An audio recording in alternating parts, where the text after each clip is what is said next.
Olá, sejam bem-vindos ao 5 Minute Trials.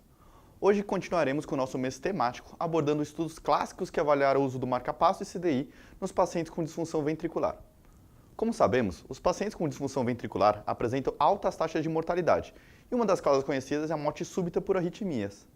Nesse contexto, o uso do desfibrilador implantável já vem sendo avaliado desde os anos 90, mostrando resultados favoráveis, como por exemplo a redução de 31% nos riscos de eventos nos pacientes com IC isquêmica, observado no estudo MEDIT, já comentado aqui no canal. No entanto, as evidências que embasavam as recomendações das principais diretrizes vinham de estudos que incluíram pacientes com etiologia isquêmica na grande maioria. Com isso, restava a dúvida se os benefícios continuariam evidentes também na população com insuficiência cardíaca não isquêmica. Outro fato importante é que a terapia farmacológica para o tratamento da IC evoluiu de forma importante nas últimas décadas, reduzindo taxas de mortalidade nessa população. Será que o benefício do CDI como profilaxia primária se manteria nessa nova era do tratamento medicamentoso otimizado?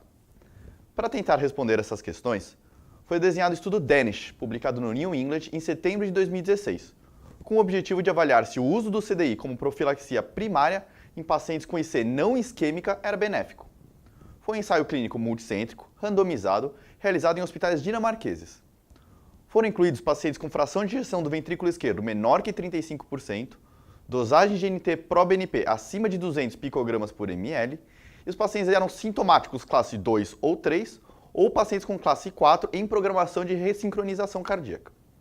Os pacientes deveriam ter estudo anatômico ou funcional para afastar a etiologia isquêmica da IC, e deveriam estar com uso de IECA e beta-bloqueadores otimizados.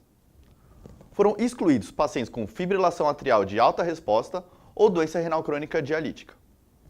Os pacientes foram randomizados em dois grupos, implante de CDI ou grupo com terapia habitual otimizada, com um N final de aproximadamente 560 pacientes em cada um dos braços. Os grupos ficaram homogêneos, com média de 63 anos, sendo 76% dos pacientes com miocardiopatia dilatada idiopática. O uso de beta-bloqueador e ECA ficou acima de 90% nos dois grupos, e cerca de 60% dos pacientes estavam com bloqueadores do receptor de aldosterona. Por fim, 58% dos pacientes haviam sido ressincronizados. O desfecho primário do estudo foi a mortalidade por qualquer causa após um segmento médio de 5,6 anos. Não foi observada diferença entre os dois grupos, com taxa de mortalidade semelhantes ao redor de 20% no período total. Nos desfechos secundários, foi visto que os pacientes que implantaram o CDI apresentaram 50% de redução nas taxas de morte súbita quando comparados ao grupo controle. No entanto, grande parte, até 30% de todos os óbitos nesses pacientes ocorreram por causas não cardíacas. Por fim, chama a atenção na análise de subgrupos uma interação importante entre a idade e o benefício do implante do CDI, sugerindo algum benefício nos pacientes com menos de 59 anos de idade. Alguns dados importantes podem ser retirados desse estudo.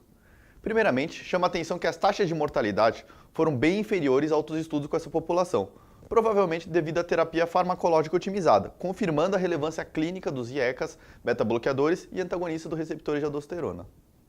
Outro fato que chama a atenção é que 30% das mortes ocorreram por causas não cardíacas, mostrando a importância de se avaliar as diversas comorbidades e a fragilidade global dos pacientes para tentar selecionar aqueles que podem se beneficiar do dispositivo, como por exemplo aqueles mais jovens. Por fim, o estudo foi desenhado com poder para detectar uma redução de 25% no desfecho primário, provavelmente um benefício superestimado inicialmente. Benefícios menores do CDI na prevenção de mortes podem não ter sido identificados nesse estudo por conta disso. Até a próxima!